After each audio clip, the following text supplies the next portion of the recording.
Samantala, pansamantalang naging masikip ang daloy ng mga sasakyan sa bisinidad ng Club Filipino at ang bahagi ng Green Hills sa San Juan City dahil nga sa ginawang pag-endorso kay DILG Secretary Marojas. May report ang aming kasamang si Alvin Baltazar mula sa San Juan, live.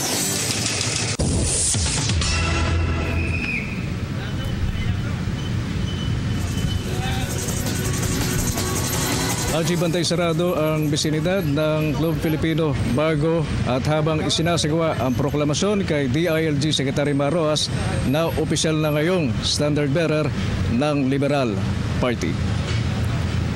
Tanging mga sasakyan lang ng VIP ang pinayagang makapasok patahak ng Club Filipino. Pero sa dami ng mga sasakyang naghahatid sa mga miyembro at opisyal ng Partido Liberal, nagkaipon-ipon na rin yung dami ng volume ng mga sasakyan. Kaya ang resulta, traffic. Naramdaman din ang mga pribadong individual na mamimili sana sa area ng Green Hills. Babalik naman niya ang normal na daloy ng trapiko pagkatapos ng proklamasyon. Pakinggan natin ang hepe ng San Juan Police na si Senior Superintendent Ariel Resinas. Ang activity na to is magiging normal naman po lahat yung traffic. At alam po natin ang Green Hills is pinakang shopping center ng San Juan.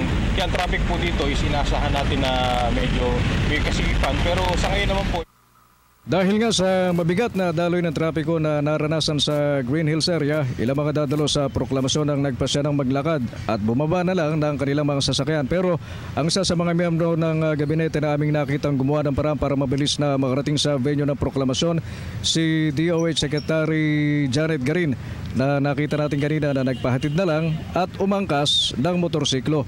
Humingi naman ng pangunawa ang mga otoridad sa naging sitwasyon sa daloy ng trapiko sa area gayong sa iwasan dahil na rin sa malaking event na ito ng Partido Liberal. Muli si Colonel Arsinas. bali kami na po ang humihingi ng kaunting pamanit pangunawa dun sa mga medyo naapekto lang po ng traffic natin at salamat naman po kung sakasakaling naintindihan nyo. Dahil na rin nakareserba yung parking area sa mga VIP, yung harapan itong Club Filipino. No choice yung marami.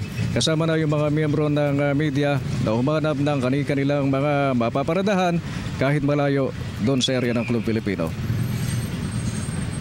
Para sa Telebisyon ng Bayan, Alvin Baltasar. Maraming salamat sa iyo, Alvin.